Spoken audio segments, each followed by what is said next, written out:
সেটা ডুবে না, আমরা সেটাও দেখেছি। আমরা শুধু একটা স্ল্যাব থেকে 5 থেকে 8 ট্রাক পর্যন্ত আমরা প্লাস্টিক বর্জ্য পেয়েছি। এই সম্পর্কে আমাদেরকে সচেতন হতে হবে, কারণ এখানে যদি এই অবস্থা হয়ে যায় টুরিস্ট কমে যাবে। টুরিস্ট কমে গেলে পৌরসভা নয়, আপনাদের হোটেল মোটেলের, আপনাদের যারা গাড়ির ব্যবসা করেন, কাউন্টারে ব্যবসা করেন, রেস্টুরেন্টে ব্যবসা করেন, আপনাদের ক্ষতি সবচেয়ে বেশি হবে। কারণ এখানে মানুষ আসে কেন? এখানে মানুষ আসে কক্সবাজারের যে বিশ্বের দীর্ঘতম সমুদ্র সৈকত রয়েছে সেটা দেখার জন্য মানুষ আসে। এখানে যদি এসে দেখে সে ময়লা এবং বিভিন্ন জায়গায় যত্রতত্র প্লাস্টিক বর্জ্য পড়ে আছে, তাহলে কক্সবাজার থেকে সে বিমুখ হবে। কারণ কক্সবাজার এসে যে খরচ এখন মানুষের হয়, যে একজন পর্যটকের হয়, সে খরচ দিয়ে সে এখন নেপাল থেকে ঘুরে আসতে পারে।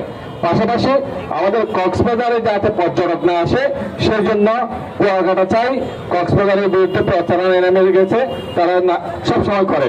সুন্দরবন কেন্দ্রিক যারা পর্যটক ব্যবসায়ী রয়েছে ওনারাও কক্সবাজার বিরুদ্ধে নেগেটিভ প্রচারণায় রয়েছে। সিলেট কেন্দ্রিক যারা রয়েছে তারাও কক্সবাজার